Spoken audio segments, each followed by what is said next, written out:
এই দেখেন, এটা হচ্ছে কক্সবাজার ফিশ ওয়ার্ল্ড।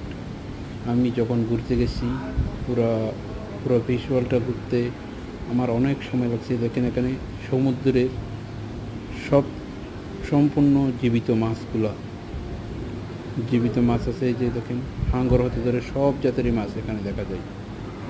এই এই ভিডিওতে দেখবেন এখানে অনেকগুলো মাছ আছে। বললেই হয়তো বাসা বলতে গেলে হয়তো অনেক সময় চলে যাবে, কিন্তু সময় কোন শেষ হবে না। কিন্তু অনেক রকম মাছ আছে সমুদ্রের, যত প্রকার মাছ আছে আমার মনে হয়। এই যে দেখেন এক একটা অনেক বড় বড় মাছ এগুলো। হয়তো এখানে আপনার ভিডিও হয়তো অনেক ছোট দেখতেছেন, কিন্তু মাছগুলো আসলে অনেক বড়। আমি যে জায়গাটায় আছি এই জায়গাটা একদম পুরোটা, আমি যে জায়গাটায় আছি এটা হচ্ছে উপরে পুরোটাই গ্লাস,